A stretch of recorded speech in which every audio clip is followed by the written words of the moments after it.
Alright, before we get started, we have a disclaimer. Well, he has a disclaimer to make for everyone. You're about to hear a lot of things. Very not nice things about a little country called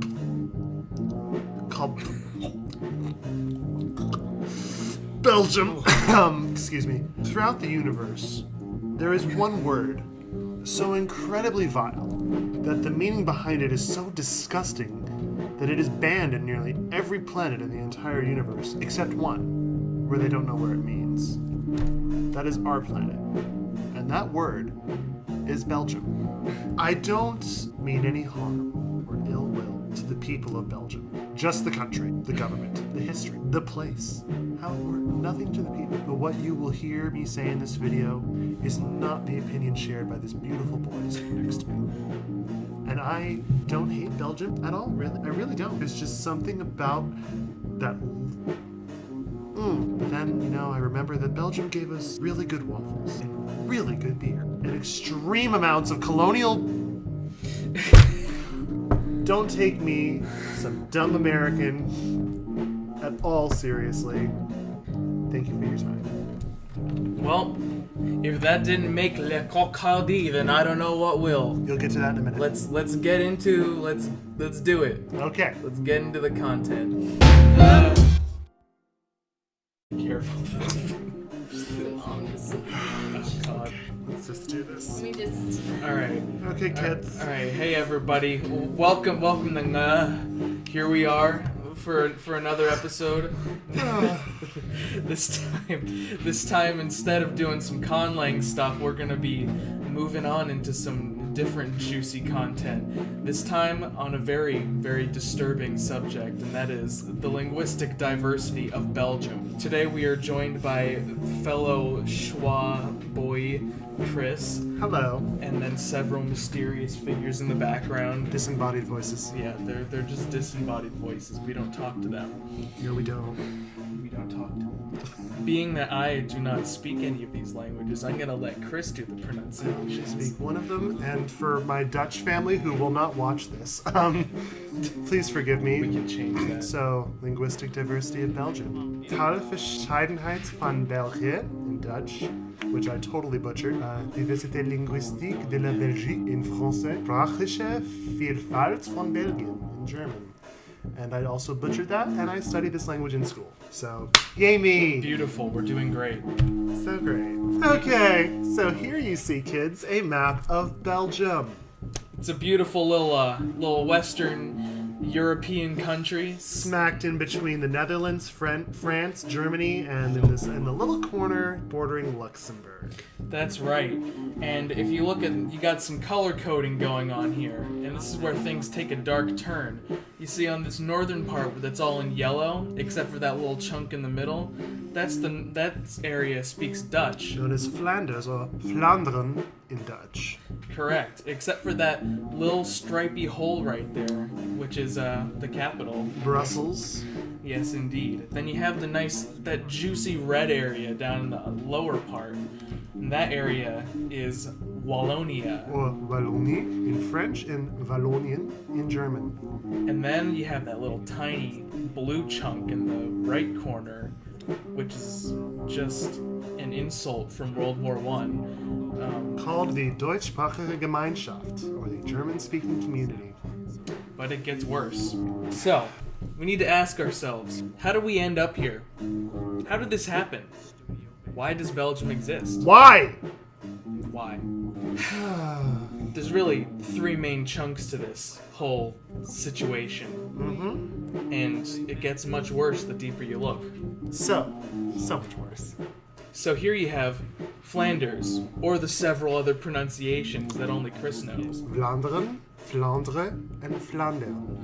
So this area, the northern part of what is now Belgium, was originally a culture of mixed Celtic and Germanic tribes, and it became a Roman. It became a Roman civitas, which was basically an area where the tribes were allowed to basically continue being independent, but they had to create a capital city that served Rome for like taxation and other census purposes and such. And so it lasted that way until things fell apart the way the Romans did. And eventually it became officially a part of West Francia or Francia in 1862 with the whole Charlemagne adventure and all that. And then that eventually bled into France. So Flanders sometimes was like a really rich place and sometimes was really poor. It kind of varied. And every time it became poor, France kind of like gave it up to more Germanic-speaking groups, such as the areas that eventually became the Netherlands, like the Burgundians and the Dutch whenever they finally formed. And then it was literally switched back and forth like maybe 6 times. Most notably, it was given away by France in 1384. And then later France took it back in 1659 and then gave it up immediately after, and then took it back in 1668 and then gave it up immediately after, and then took it back in 1678, and then eventually it became part of Belgium. So it's an unwanted, dirty bastard child of France. That wants to be part of the Netherlands now. That's right. So that's Flanders. Then you have Wallonie, Wallonien, Wallonne, Wallonre, and I don't know that last one. Is that Luxembourgish? yeah. We don't acknowledge the existence of Luxembourgish in this house. I know you're listening. So Wallonia is located south of this region. It's called the Ardennes. It's like a forest and mountainy kind of area, just a little geographic barrier. And because of this, the tribes pre-Roman conquest were slightly different. They were more closely related to the Gauls that eventually became France and all that. So they were the Gallo-Romans. They were somewhere halfway between being like fully Romanized and the way Flanders was. And because of that, they became a part of France much earlier on in their history. And sometimes they became independent, sometimes they got taken over by that cancerous Holy Roman Empire. But much more often than Flanders, they were part of France. And because of that, they retained a lot more French qualities. So they mostly speak French, or Walloon, or Belgian French. And Walloon is kind of dying. It's more spoken by the older generations because French has become more widespread from what I've read personally. Yeah. Fun fact, that flag right there, the Wallon flag, in French is called Le Coq Hardy. I shit you not, look it up. I mean, that just makes it even better. It really does. Le Coq Hardy. Oh, we have fun here. But it gets better, because now we have... Die Deutschsprachige Gemeinschaft Belgiens, the German-speaking community of Belgium. So this area shares basically no history with the other 2 regions. None at all! Nope. It was a part of Prussia and then Germany. But then whenever World War I happened, to get back at Germany, they decided to just take these chunks. During the Treaty of Versailles, Belgium was just like, well, we want something too. After what, we went through, rightfully so. They got, overrun by Germany. Germany denied the existence of Belgium for 2 world wars, basically. Yeah. So they were just like, you know what, Eupen, Malmedy, you're ours now. But then, a couple years later, whenever the economy was taking a bit of a downturn, they didn't even really want them that much, and they tried to sell them back. But then the French government intervened and basically said, no. Germany bad.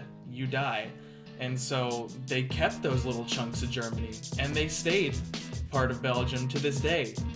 So they are basically the unwanted double bastard of Belgium. Belgians forget that they exist. German is a recognized language on the federal level of Belgium. When the king takes his oath, when he ascends to the throne of Belgium, he has to say his thing in Dutch, French, and German. The national anthem has to be sung in Dutch, French, and German. Less than 0.1% of the population of Belgium speak German. Here we are Here today. we are.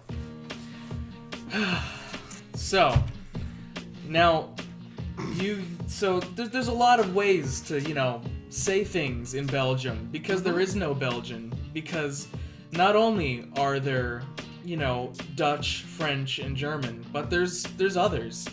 There's others. To quote John Oliver, Belgium is a miserable chocolate-eating gulag with no objective reason to exist. Beautiful. None at all. Well said. Very well said. Because Your waffles are great though, and so are your beer, but that's about it. look what we have here. So you have the unofficial languages that happen in this region. So you got ones that are more similar to French, like Walloon, Picard, Champenois, Lorraine.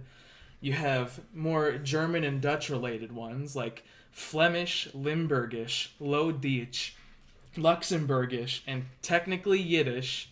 And then you have, the people who speak other languages who have, immigrated there, like English, Riffian, Berber, Maghreb, Arabic, Spanish, Turkish, etc. So, that's all cool and all, but you gotta see how the government handles it. Attempts to handle it.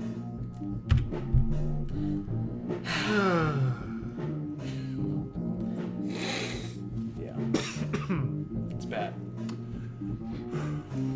So, Flanders, Wallonia, and the East Cantons, the German-speaking area, are all their own federal communities, and they basically pretend to be independent countries while still, serving Brussels. Essentially, they have local government. So imagine the United States, for example. If every state has its own government, which is semi-autonomous. Every state is semi-autonomous. However, the federal law I don't want to say trumps. I'm sorry. What's another way to say it? God damn it. Overpower. Dominates. There you go. The federal law dominates the state law. So, but in Belgium, the community law, the community government has the same amount of power as the central government in Brussels. So it's just kind of I don't know. It's just a fucking mess. Yeah, but that's only a fifth of the layers of mess. Yeah, because then after that you have the language areas. You have there's the federal communities and there's also the language areas, which are two different things. Because then you have the Dutch community, and then the French community and the German community. And then Brussels, which is also kind of its own thing, because Brussels is the only place that's bilingual. There's a few little bits and pieces on the border between Flanders and Wallonia that are that have services in the other language. But if you're living in Antwerp, which is in Flanders, and you speak French, you're kind of because Antwerp is a monolingual city, for example, I think, and then Charleroi in Wallonia would be monolingual in French, but then you go over to Saint-Vite in the German-speaking community, even though the German-speaking community also usually offers services in French because they're in part of the French. It's a big fucking mess that makes absolutely no sense. This is why no one likes you, Belgium. This is why no one likes you. No, wait. It gets worse. This is why no one likes you. You see this, okay? No. Just no. No. Look, just do what Switzerland does. I don't know exactly how to describe what Switzerland does, but you know what? They have 4 official languages, and they managed to make it work, okay? And you know what? Just... I know the only reason why you're not breaking up is because you don't know what the fuck to do with Brussels because it's a French-speaking city in the middle of the Dutch-speaking part of the country, but you know what? You can make it work.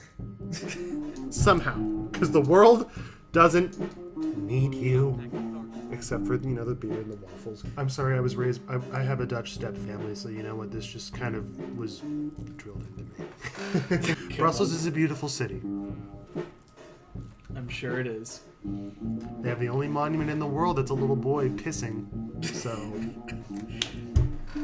But don't worry, because Brussels includes 19 municipalities, which fit into one arrondissement, which fits into one province, the capital region, which fits into one region, which is split between the Flemish community and the French community in the bilingual language area, all within the Kingdom of Belgium. So it'll all be okay in the end. No.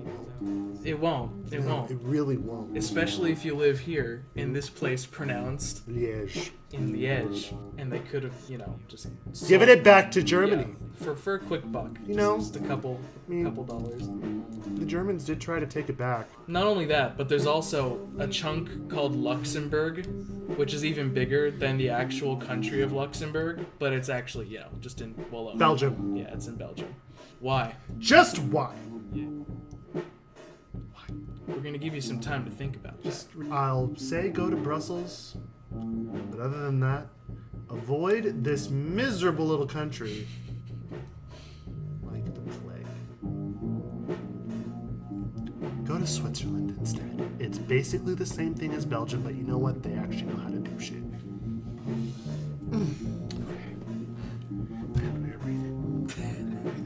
Take a deep breath here.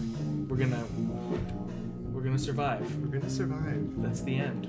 And for all the things I said today, people of Belgium, it's not your fault. You guys hate being Belgians. You hate each other. You guys ask yourselves all the time, why does your country exist? Your country was formed to be a buffer state between France and Prussia, but that didn't really work, did it? We hope you guys have nothing but bright hopes in the future. And eventually, y'all will get your shit together. Thank you. I couldn't have put it better myself. This is the end. Oh, God. This is the end. Follow the Instagram page. Email us if you have any questions at namail@gmail.com. Next time you'll see me might be Linguistic Diversity of Indonesia, which I'll be in a much better mood for. And it'll be a lot more complicated. Extremely complicated. Don't expect that one for a long time. Count as harassment under the new YouTube guidelines. Oh, you never know. We'll see. It's not safe for kids, I will say that, We're because you gonna know what? find I out. swear.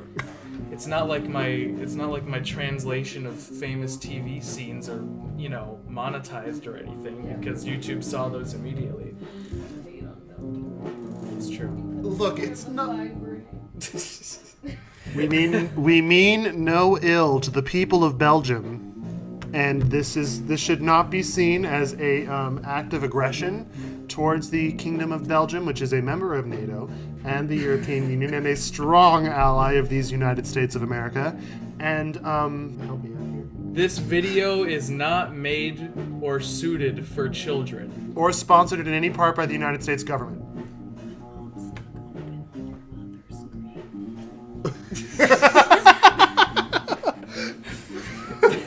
Please leave this in for posterity. Goodbye. Cheers.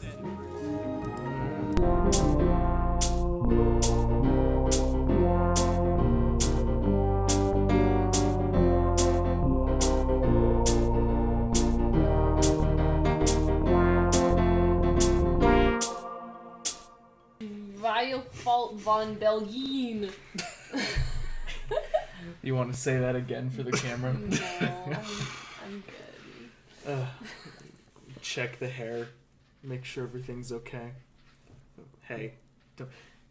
At all seriously, because I come from the country that is considered to be the worst at geography around the world. So most of the people, if anyone in the U.S. watches this, probably doesn't even know where the hell Belgium is. So Okay, honestly, that makes sense, though. Of all the places to not know where they are. you can get through life not knowing where Belgium is on a map. I don't know what's in Europe. Case in point. There you go.